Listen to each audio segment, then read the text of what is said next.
Breaking news AP assembly budget సమావేశాలకు హాజరు కావాలని వైసీపీ నిర్ణయించింది. అయితే గవర్నర్ ప్రసంగానికి మాత్రమే హాజరు కావాలని డిసైడ్ అయింది. గతంలోనూ గవర్నర్ స్పీచ్ కు హాజరై 11 నిమిషాల్లోనే వైసీపీ ఎమ్మెల్యేలంతా వెళ్లిపోయారు. ఈసారి సమావేశాల్లోనూ అదే స్ట్రాటజీ ఫాలో అవ్వాలని నిర్ణయించినట్లు తెలుస్తుంది. ఫిబ్రవరి 11న ఏపీ అసెంబ్లీ సమావేశాలు ప్రారంభం కానున్నాయి. ఈ క్రమంలో తొలి రోజు గవర్నర్ ప్రసంగానికి హాజరై మిగిలిన రోజులు డుమ్మా కొట్టాలని వైసీపీ భావిస్తుంది. ప్రభుత్వ ప్రజా వ్యతిరేక విధానాలు, అసెంబ్లీలో ప్రతిపక్ష హోదా ఇవ్వకుండా తమ గొంతునకే ప్రయత్నం చేస్తుందంటూ మిగిలిన బడ్జెట్ సమావేశాలను బహిష్కరించాలని ప్లాన్ చేస్తుంది. బడ్జెట్ సమావేశాలకు వెళ్లామని చెప్పుకోవడం, ఒక్కరోజు హాజరు వేయించుకునే అనర్హత వేటు తప్పించుకోవాలని వైసీపీ ఎమ్మెల్యేలు భావిస్తున్నట్లు సమాచారం. ఇదిలా ఉంటే గవర్నర్ ప్రసంగం బిజినెస్ డే కాదని అసెంబ్లీ వర్గాలు అంటున్నారు. ఆ రోజు సభకు వచ్చినా లాభం ఉండదని చెబుతున్నారు. వైసీపీ మాత్రం ఒకవేళ అనర్హత వేటు వేస్తే తాము సభకు హాజరయ్యామని న్యాయ పోరాటం చేసేందుకే ఈ ప్లాన్ చేసినట్లు తెలుస్తుంది. మరోవైపు అసెంబ్లీకి హాజరు కాకుండా దొంగ సంతకాలు పెడుతున్న 6గురిపై ఇప్పటికే ఎథిక్స్ కమిటీ విచారణ జరుపుతుంది. కమిటీ ఇచ్చే రిపోర్టు ఆధారంగా వారిపై చర్యలు తీసుకున్నారు.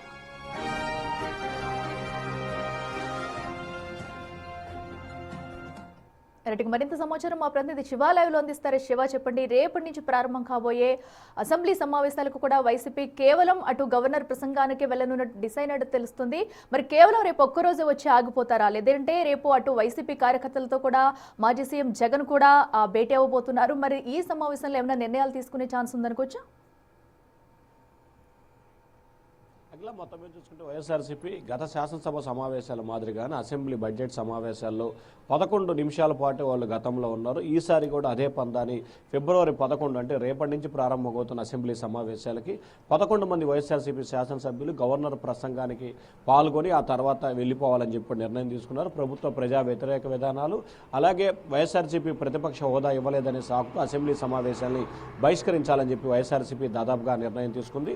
అయితే 6 నెలల పాటు అసెంబ్లీ రాకపోతే అనర్హత వేటు పడుతుందనే ఉద్దేశంతో కూడా రేపు ఒక్కరోజు అసెంబ్లీ సమావేశాలకు హాజరు కావాలని చెప్పి వైఎస్ఆర్సీపీ నిర్ణయం తీసుకుంది. మరొక వైపు 6 శాసనసభ్యులకు సంబంధించి అసెంబ్లీలో దొంగ సంతకాలు పెట్టిన దానికి సంబంధించి ఎథిక్స్ కమిటీ నేతృత్వంలో విచారణ కొనసాగుతూ ఉంది. మరొక వైపు శాసనసభ సమావేశాలు రేపటి నుంచి జరగబోతున్న నేపథ్యంలో వైఎస్ఆర్సీపీ కూడా శాసనసభ సమావేశానికి ఒక్కరోజు ఆ తర్వాత ప్రతి 2 రోజులకు ఒకసారి మీడియా సమావేశం నిర్వహించాలని చెప్పి మాజీ సీఎం జగన్మోహన్ రెడ్డి నిర్ణయం తీసుకున్నారు. మరొక వైపు శాసన మండలిలో వైఎస్ఆర్సీపీకి బలం ఉంది కాబట్టి శాసన మండలికి ప్రతిరోజు హాజరయ్యి శాసనసభ తీరును, అలాగే ప్రజా వ్యతిరేక విధానాన్ని శాసన మండలి సాక్షిగా పోరాటం చేయాలని వైఎస్ఆర్సీపీ నిర్ణయం తీసుకుంది. రేపు ఉదయం అసెంబ్లీ సమావేశాల్లో పాల్గొని మళ్ళీ అక్కడి నుంచి బహిష్కరించిన తర్వాత మధ్యాహ్నం 3 గంటలకి వైఎస్ఆర్సీపీ ఎమ్మెల్యేలు, ఎమ్మెల్సీతో ఆ పార్టీ అధినేత జగన్మోహన్ రెడ్డి సమావేశం కాబోతున్నారు. ఈ సమావేశంలో అసెంబ్లీ బడ్జెట్ సమావేశాలు మొత్తానికి హాజరవుతారా, కేవలం రేపు ఒక్కరోజే హాజరవుతారా అనే దానికి సంబంధించి నిర్ణయం తీసుకునే అవకాశం కనిపిస్తోంది. కానీ ప్రస్తుతం మనకు అందుతున్న సమాచారం ప్రకారం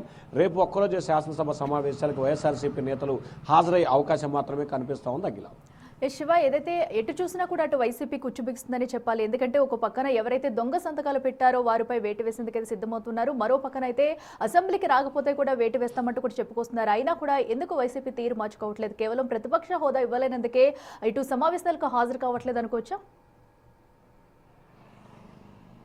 అంటే ఖచ్చితంగా వాస్తవానికి ప్రతిపక్ష హోదా కంటే కూడా గతంలో వైఎస్ఆర్సీపీ ప్రభుత్వంలో 23 మంది టీడీపీ శాసనసభ్యులుంటే నిత్యం వైఎస్ఆర్సీపీకి సంబంధించిన ఎమ్మెల్యేలు కావచ్చు, మంత్రులు కావచ్చు, అనేక మంది తెలుగుదేశం పార్టీ ఎమ్మెల్యేలని, చంద్రబాబుని, అలాగే ఆయన సతీమణిని అనేక సందర్భాల్లో అవహేళనగానే మాట్లాడటం, విమర్శలు చేయటం, ప్రతి విమర్శలు చేసిన పరిస్థితి కనిపించింది.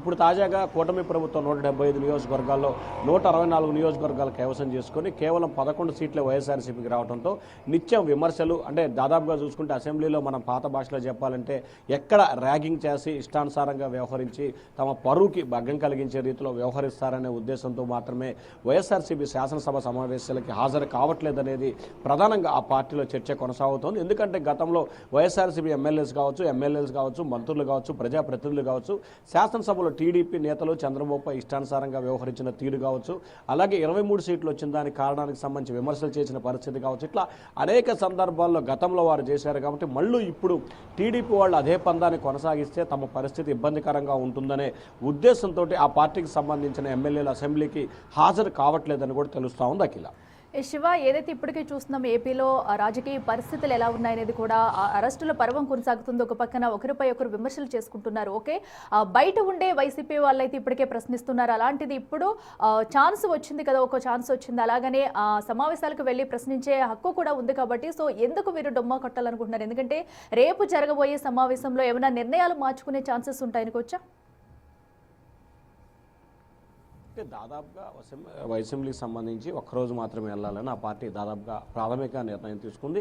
అదే అంశాన్ని రేపు శాసన మండలి, శాసనసభ, ఎమ్మెల్యేల సమావేశంలో జగన్ చెప్పే అవకాశం కనిపిస్తోంది. ఇంకా ప్రజా సమస్యలపై వారు మాట్లాడచ్చు, పోరాడచ్చు, అసెంబ్లీ వేదిక ప్రశ్నించవచ్చు. కానీ వైఎస్ఆర్సీపీ మాత్రం ఆ అవకాశాన్ని వినియోగించకుండా శాసన మండలిలో వైఎస్ఆర్సీపీకి బలం ఉంది కాబట్టి అక్కడ పోరాటం చేయాలనేది ఆ పార్టీ స్టాండ్గా కనిపిస్తోంది. అసెంబ్లీ వ్యవహారానికి సంబంధించి కూడా పూర్తి స్థాయిలో బలం లేకపోయిన విషయం కావచ్చు, లేదా మరికొన్ని కారణాలు కావచ్చు, ఏది ఏమైనా అసెంబ్లీ సమావేశాలకి హాజరు కాకుండా శాసన మండలిలో బలం ఉంది. దాదాపుగా 32-33 మంది ఆ పార్టీకి బలం ఉంది కాబట్టి ఆ బలం ఉన్నన్ని రోజులు అక్కడ పోరాటం చేయాలనేది వైఎస్ఆర్సీపీ ఆలోచనగా కనిపిస్తూ ఉంది. దాదాపుగా వైఎస్ఆర్సీపీ పార్టీ అయితే మాత్రం నిర్ణయం మార్చుకునే అవకాశాలు ఏమాత్రం కూడా కనిపించట్లేదు. అఖిల.